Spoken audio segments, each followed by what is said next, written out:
ನಿಜ ಸ್ತುತಿ ಮಾಡೋದಕ್ಕ ಹಾಲು ನೀರ ಹೊರತನ್ನು ಹೇಳೋದಕ್ಕ ಹಾಲು ನೀರ ಹೊರತನ್ನು ಹೇಳೋದಕ್ಕ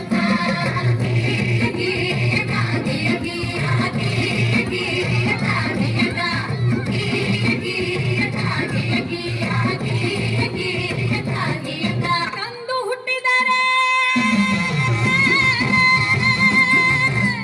ವಿಷ ಉಳಿಸುವರೆಯೋ ಹೆಣ್ಣಂದು ಹುಟ್ಟಿದರೆ ವಿಷ ಉಳಿಸುವರೆಯ ಸಣ್ಣ ವಯಸ್ಸಲ್ಲಿ ಮಾಡಿಸುವರು ಸಣ್ಣ ವಯಸ್ಸಲ್ಲಿ ಮಾಡಿಸುವರು ಅಕ್ಷರದ ಹಕ್ಕಿಲ್ಲ ಅಕ್ಕರೆಯ ಮಾತಿಲ್ಲ ಹಕ್ಕಿಲ್ಲ ಹೆಣ್ಣು ಸಿಕ್ಕಲ್ಲ ಇವಳಿಗೆ ಹೆಣ್ಣು ಸಿಕ್ಕಲ್ಲ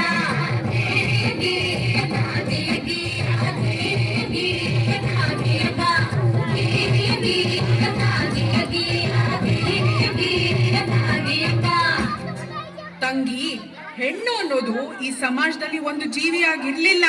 ಅವಳು ಆಸ್ತಿ, ವರ್ಣ, ವಂಶ ರವಾನಿಸೋ ಒಂದು ಯೋಜನೆ ಆಗಿದ್ಲು. ಈ ಜಾತಿ ಆ ಜಾತಿ ಸೇರ್ಬಾರ್ದು, ಆ ವರ್ಣ ಈ ವರ್ಣ ಬೆರಿಬಾರ್ದು, ಈ ಆಸ್ತಿ ಆ ಆಸ್ತಿ ಅವ್ರಿವ್ರ ಕೈ ಸೇರ್ಬಾರ್ದು.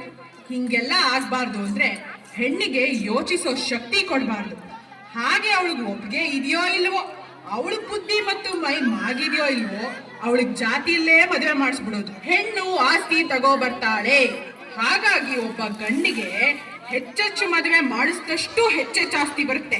ಒಂದ್ ವೇಳೆ ಗಂಡ ಸತ್ರೆ ಅವಳು ನಿನ್ ಯಾವ ಗಂಡು ನೋಡದೆ ಇರ್ಲಿ, ಆಗ ಅವಳು ಬೇರೆ ಸಂಸಾರ ಮಾಡದೇ ಇರ್ಲಿ ಅಂತ ಅವಳು ತಲೆ ಬೋಳಿಸ್ತಿದ್ರು. ಅವಳು ಮನೆ ಬಿಟ್ಟು ಆಚೆನೆ ಬರಂಗಿರ್ಲಿಲ್ಲ. ಹೇ ನನ್ನಪ್ಪ ಸರ್ದಾರ ಗುಡುಗಿದನಯ್ಯ ಸಭೆಯಲ್ಲಿ ನೀನ ಹೆಸರಿಗೆ ಬರದಾನಯ್ಯ ಪ್ರತಿಯೊಂದು ಹೆಣ್ಣು ಮಗು ಓದು ಬರಹ ಕಲಿಯಬೇಕು. ಪ್ರತಿ ಸರ್ಕಾರಗಳು ರಕ್ಷಣೆಯ ಕೊಡಬೇಕು. ಪ್ರತಿ ಕ್ಷೇತ್ರದಲ್ಲೂ ಹೆಣ್ಣಿಗೆ ಮೀಸಲು ಭೇದ ಭಾವ ಮಾಡೋರ ಜೈಲಿಗೆ ಹಾಕಬೇಕು.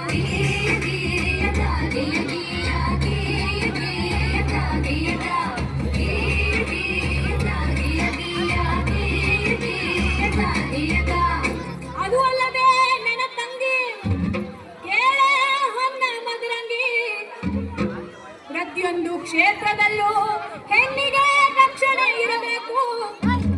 ಹಾಗಂತ ನನ್ನಪ್ಪ ಸರ್ದಾರ ಕೊಡಿಸಿದ ಹಲವು ಸವಲತ್ತು. ಪ್ರತಿ ಕಾರ್ಖಾನೆಯಲ್ಲೂ ಪ್ರತಿಯೊಂದು ಕೆಲಸಕ್ಕೂ ಹೆರಿಗೆ ರಜೆಯನ್ನು ನೀಡಬೇಕು. ಹೆಣ್ಣು ಶಿಶು ಹತ್ಯೆ ಇನ್ನು ಮುಂದೆ ನಿಷಿದ್ಧ. ಹೆಣ್ಣಿನ ಶೋಷಣೆಗೆ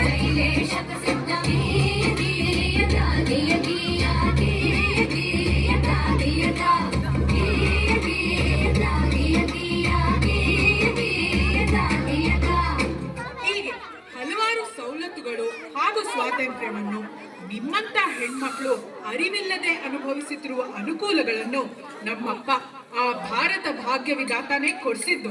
ಹೆಣ್ಣು ಮಕ್ಕಳಿಗೆ ಆಸ್ತಿಯಲ್ಲೂ ಕೊಟ್ಟು ಗಂಡು ಹೆಣ್ಣು